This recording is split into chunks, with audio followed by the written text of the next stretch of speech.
दक्षिण भारतातील सर्वात मोठी असणारी यात्रा म्हणजे नांदेड जिल्ह्यातील माळेगाव येथील खंडोबा यात्रा। येळकोट येळकोट जय मल्हारचा जयघोष करत व बेल भंडारा उधळत आज या यात्रेची सुरुवात झालेली आहे। देवदेव स्वारीनं ही सुरुवात झाली आहे। आपण आता आहोत या ठिकाणच्या जे अश्वप्रदर्शन आहे ते अश्वप्रदर्शनाच्या ठिकाणी आणि सारंगखेडा येथील यात्रेमधील नंबर क्रमांक 3चा घोड्याचा बहुमान मिळवणारा हा आहे कृष्णा। आपण कृष्णाला माझ्या बाजूला पाहू शकता।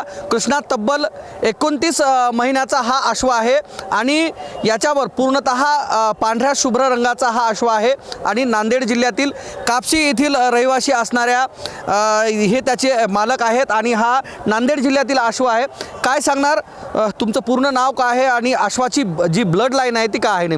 माझं नाव ओमकार भीमाशंकर स्वामी, मी राहणार कापसीचा आहे, तालुका लोहा, जिल्हा नांदेड। याचं जे नाव आहे कृष्णा नाव आहे। याच्या वडिलाचं नाव आहे रुबाब, जो की रुपा स्टड फार्म गुजरातमध्ये स्थित आहे आता, आणि याची लाईन आहे ती गुलजार लाईन आहे। हो, रुबाब हा जो कृष्णा नावाचा जो घोडा आहे, तुम्ही थोडं पुढे, कृष्णा नावाचा जो हा अश्व आहे आपला, या अश्वाची काय विशेषता आहे? हा कोणत्या प्रजातीचा आहे आणि त्याचं वेगळेपण काय आहे? याचं वेगळेपण म्हणजे आता याच्यामध्ये कुठलाही स्पॉट येणार नाही, म्हणजे जे की कालांतराने, वयाच्या कालांतराने काही दिवसांनी याच्यामध्ये नुकऱ्या, ह्या जात नुकरा आहे त्याच्यामध्ये कुठं स्पॉट येतात, म्हणजे काळा कुठंतरी स्पॉट येतो, त्याला आपण फुलकार नुकरा म्हणतो। हे जे आहे ते एकदम स्पॉटलेस नुकरा आहे, म्हणजे याला कुठंही वय किती जरी वाढलं तरी याच्यामध्ये कुठंच तुम्हाला काळा डाग दिसून येणार नाही। हां, तर हा जो तुमचा कृष्णा आहे आणि अर्थात त्याच्या वडिलाचं नाव तुम्ही रुबाब असं सांगितलेलं आहे, मात्र कृष्णासुद्धा तसाच रुबाबदार दिसतोय। थोडक्यात सांगायचं, कृष्णा जो आहे तो कोणत्या प्रजातीचा घोडा आहे, याचं आयुर्मान कितीचं असतंय, काय सांगणार? कृष्णा हा नुकऱ्या जातीचा आहे। आता म्हणजे जो पांढरा शुभ्र जो घोडा असतो त्याला आपण नुकरी प्रजाती म्हणतो, नुकऱ्या जातीचा आहे आणि त्याचं वयामानाचं एक तर 30 ते 45 वयापर्यंत तो राहू शकतो, समजा 30 ते 45 वर्षापर्यंत। म्हणजे हा नुकरा काठेवाडी, हां, हा नुकरा ओळखला जातो, नुकऱ्यामध्ये ओळखला जातो। नुकरा, मारवाडी आणि काठेवाडी हे अशा काही ब्रीड आहेत, त्याच्यामधला हा एक ब्रीड आहे की नुकरा, त्याच्यामध्ये हा पूर्ण स्पॉटलेस नुकरा आहे। घोड्याच्या ज्या प्रजाती आहेत त्या घोड्याच्या प्रजातीमध्ये प्रामुख्यानं त्याची ब्लड लाईन फार महत्त्वाची असेल, तर कृष्णाची ब्लड लाईन आहे, तुम्हाला माहिती आहे कृष्णाची ब्लड लाईन काय आहे? तुम्हालाच माहिती आहे कृष्णाची ब्लड लाईन कशी आहे? त्याचे वडील कोण आहेत, आजोबा पंजोबा वगैरे काय आहे? आजोबा म्हणजे आजोबाचं नाव आहे गुलजार, हा जो पंजाबमध्ये होता गुलजार, त्याचा मुलगा आहे रुबाब, रुबाबचा हा डायरेक्ट आहे। हा डायरेक्ट आहे। हा माळेगाव येथील हा या अश्वप्रदर्शनामधला हा आहे कृष्णा आणि कृष्णाची जी ब्लड लाईन आहे ती म्हणजे याचे वडील गुलजार आणि वडील रुबाब आणि त्याचे जे आजोबा आहेत ते आहेत गुलजार, ज्याची ब्लड लाईन पंजाब या ठिकाणाहून येते। निश्चितच कृष्णाचं जरी नाव कृष्णा असला तर त्याचा रुबाब मात्र नक्कीच पाहायला मिळतो। या ठिकाणी कृष्णाचे जे कृष्णाचा सांभाळ करणारे जे आहेत ते आपल्यासोबत आहेत। काय सांगणार, कृष्णाला कोणत्या पद्धतीचं खाद्य आपण देता, ज्या पद्धतीनं तो आज या ठिकाणी दाखल झालेला आहे, कोणत्या पद्धतीचं खाद्य कृष्णासाठी आपण उपलब्ध केलं आहे? देतो, चना पण देतो, त्याला बरान देतो, कंपनीचं फूड पण देतो त्याला खायला। हां, एवढं खायला देतो। कृष्णाची जी एकूण दिनचर्या आहे याची कशी दिनचर्या असते आणि त्याची कशी काळजी घेता? इतर त्याला फिरणं वगैरे बाकीच्या काय गोष्टी आहेत? बाकीचं आम्ही फिरायला देतो त्याला, सकाळी 1 तासभर, संध्याकाळी 1 तासभर, आणि खायला दूध 2 टाईम देतो, सकाळ आणि संध्याकाळ। दूध हो, फूड 2 टाईम। कृष्णा आज या ठिकाणी या अश्वप्रदर्शनामध्ये सामील झालेला आहे। कृष्णानं आंतरराष्ट्रीय स्तरावर असे कोणते काही पुरस्कार मिळालेले आहेत का आजपर्यंत? हो, भेटला ना, परत माळेगावमध्ये गेल्या वर्षी 24ला फर्स्ट प्राईज मारलं आणि काल सारंगखेड्याला 3ऱ्या नंबरवर आलं। हो, काय पारितोषिकाचं स्वरूप काय होतं? स्वरूप काय, ट्रॉफी दिली त्यांनी, 51,000 रुपये पारितोषिक। बाकीच्या खाद्याच्या बाबतीमध्ये कोणती काळजी घेणं अपेक्षित आहे जेणेकरून घोड्याला काही इतर रोगाचा प्रादुर्भाव होऊ नये? त्यासाठी त्याच्यामध्ये कोलिकचं एक प्रमाण असते, त्याच्यासाठी आपण जे कडबा वगैरे देतो कुट्टी करून त्याला भिजवून पाण्यामध्ये धुवून दिलं पाहिजेत. कारण का त्याच्यामध्ये बुरशी वगैरे असेल तर त्याला कोलिकचं प्रमाण लवकरात लवकर वाढते.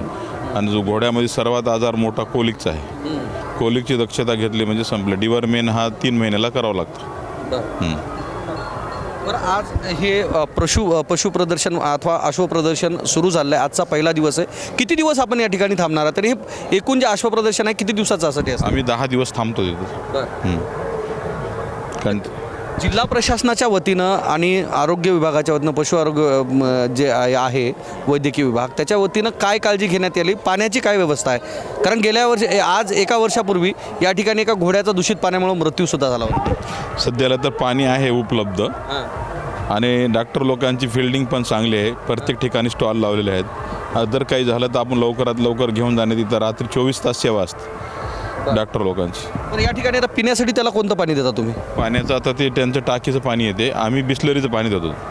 टाकीचं पाणी नाही आम्ही टाकीचं पाणी येते मात्र आम्ही बिस्लरीचं देतो. कारण का तर आम्ही त्या प्रमाणात त्याला हे केलेलं आहे डेव्हलप. इकडच्या पाण्यावर भरोसा नाही.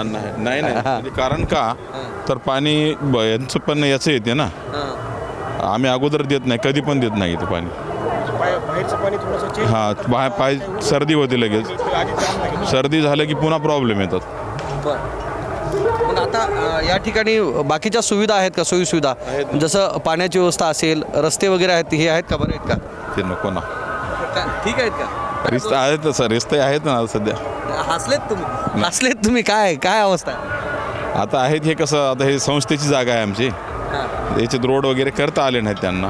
करता नाही. हां अडचणी काय आहेत या पशु प्रदर्शन आहे सगळं, अश्व प्रदर्शन आहे, आता सध्या काय अडचणी आहेत जे होणं अपेक्षित आहे? आता काही सध्या तर अडचणी नाहीत. आता या घोड्याचे मालक आणि काही सहकारी आहेत, काय सांगणार? कोणत्या पद्धतीची काळजी तुम्ही कृष्णाची घेता? कृष्णाची म्हणजे त्याच्या संपूर्ण खाद्याची काळजी घेता आम्ही. काळजी घेतो. त्याला इतर रोगाचा प्रादुर्भाव होऊ नये या संदर्भात कोणती काळजी घेणं अपेक्षित आहे? त्यांना म्हणजे व्हेटरनरी ट्रीटमेंट करणं आवश्यक आहे. त्यांना वारंवार दाखवतो आम्ही दवाखान्यात त्याची कंडिशन कसं काय. आणि इथं दवाखान्यात सोय आहे दवाखान्यात सोय आहे. जिल्हा दवाखान्यात सोय आहे. आता या पशु प्रदर्शनामध्ये असे किती अश्व सहभागी झाले आहेत आणि कोणकोणत्या पद्धतीचे आणि प्रजातीचे घोडे या ठिकाणी आहेत? आता पशुप्रदर्शन भरपूर घोडे आलेले आहेत. आता तेवढे का जायचं आम्हाला विशेष कोण सांगता येत नाही. पण भरपूर घोडे आहेत. अजून व्यापाराचे घोडे तर यायचे बाकी आहेत अजून. कोणत्या जातीचे घोडे या ठिकाणी येतात?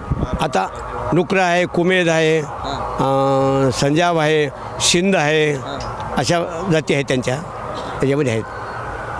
हे जे घोडे घेऊन येणारे लोक आहेत किंवा मालक आहेत हे कोणकोणत्या राज्यामधनं या ठिकाणी येतात? संपूर्ण भारतामध्ये लोक येतात. भारतामधून MP, UP, गुजरातमधून आणि महाराष्ट्रामधून जेवढे आसुप्रेमी आहेत ते सर्व इथे येतात. सगळे इथे येतात. कारण अशी यात्रा पुन्हा कधी भरत नाही. मग सर्व आसुप्रेमी येतात आणि पुण्या भारतातले सर्व व्यापारी येतात. या ठिकाणी संपूर्ण भारतामधील जे काही अश्वप्रेमी आहेत त्या अश्वप्रेमी या ठिकाणी येत असतात आणि आपली अश्व या यात्रेत दाखल करत असतात. या अश्व प्रदर्शनासाठी महाराष्ट्रातून येणारे जे भाविक आहेत ते या ठिकाणी आपल्यासोबत आहेत. कोणकोणत्या त्या पद्धतीच्या या ठिकाणी सुविधा आहेत हे पण आपण जाणून घेण्याचा प्रयत्न करणार आहोत. काय सुविधा आहेत या ठिकाणी, काय सांगणार? आता ह्या ठिकाणी बघा साहेब, पाण्याची सोय नाही, जनावराला पाणी मिळत नाही. आणि नेमकं म्हणजे नाही आता सारे तर आम्ही स्वतः आणलेले आहेत. आणि मेन म्हणजे नाही पाण्याचा अडचण आहे आता जनावरांसाठी, घोड्यांसाठी, आमच्या माणसांसाठी पाणी नाही. अशा बघा आम्ही बी घोड्याचे व्यापारी आहोत आणि आम्हाला आता पाण्याची गरज आहे. तुम्ही कुठलचे रहिवासी आहेत? मी गाव कासराळी, माझं तालुका बिलोली, नाव माझं चंद्रकांत रामा इंगळे. हो. काय अडचणी आहेत या यात्रेमध्ये? म्हणजे नेमकं जे येईल ना जनावराला पाणी पिण्यासाठी टाकीला पाणी नाही ना. एवढीच अडचण आहे, दुसरं काहीच नाही. काय म्हणले, काय अडचणी आहेत या यात्रेमध्ये? अहो पाणी, घोडे धुण्यासाठी नाही, पाणी नाही, रोड चांगला नाही, घोडे कसं पळवावं एकच करावं, आम्ही कसं जाग्यावर राहावं. अहो जिथं गेलं तिथं संडासची जागा काय आहे, पाण्याची सोय नाही, काहीच नाही, काहीच सोय नाही. जिल्हा परिषदेकडून काही उपाययोजना यासाठी केली नाही का? आरोग्य विभागाचे पथकं येत नाहीत का याचे? येतात ते बाहेरला बाहेर पळून जातात तिकडे तिकडे रोडलाच. या ठिकाणी हे जे स्थानिक घोडेवाले आहेत त्यांचा असं म्हणणं आहे की या ठिकाणच्या ज्या सुविधा आहेत त्या सुविधा या ठिकाणी नसल्याचा आरोप या ठिकाणी स्थानिकाकडून करण्यात येतो. काय सांगणार, काय सोयी सुविधा या ठिकाणी उपलब्ध आहेत? काय सोय नाही सर, इथं पाण्याचं सोय नाही, रस्त्याचं नाही, काहीच नाही. आता खड्डे खंदायला लागले, आता नळ काढायला लागलेले आहेत. आतापर्यंत काय झोपी गेले का हे लोक? जिल्हा परिषद काय करते? लोकांची व्यवस्था करायला पाहिजे ना सर. व्यवस्था कोणतीच व्यवस्था या ठिकाणी नाही. पाणी नाही, लाईट नाही. बघा लाईट गेला ना आला आता. काहीच व्यवस्था नाही. व्यवस्था कायच नाही. रात्रीला काय लाईट राहत नाही, काय नाही. किती दगड आहेत, काय नाही, थोडं साफ करायचं काय ते काहीच लक्ष नाही, काय नाही जिल्हा परिषदचं. बरं, शौचालयासाठी वगैरे महिलांच्या शौचालयासाठी काय व्यवस्था आहे का? व्यवस्था काहीच नाही सर. उघड्यावर जाऊन बसतात तिकडं, उघड्यावर जाऊन बसतात. पिण्याच्या पाण्याची पिण्याच्या पाण्याचं काहीच नाही सर. सकाळपासून बंद आहे सर एक नळ. आता खड्डे खंदाले तिकडं. काय वाटतं, यांनी जे म्हणतायत ते खरं आहे? ते माहीत नाही काय माहीत नाही. ते स्थानिकचे असेल, ते स्थानिकचे असेल. स्थानिक तर ही या ठिकाणी हे या ठिकाणी आलेले हे जे काही घोडेवाले आहेत अथवा या ठिकाणी येणारे यात्रेकरू आहेत त्यांनी या ठिकाणी आरोप केलेला आहे की या ठिकाणी जिल्हा परिषदेकडून जे व्यवस्था करणं अपेक्षित होतं, जसं या ठिकाणी रस्ते असतील, पिण्याच्या पाण्याची व्यवस्था असेल, शौचालयाची व्यवस्था असेल, आरोग्य सुविधा असतील, त्या आरोग्य सुविधा व्यवस्थितरित्या या ठिकाणी जिल्हा परिषदेकडून करण्यात न आल्याचा आरोप या ठिकाणी हे आहेत यात्रेकरू आहेत त्यांनी केलेला आहे. कॅमेरामन सुधाकरसह मी धनंजय सोळंके, टाइम्स नाऊ मराठी, नांदेड.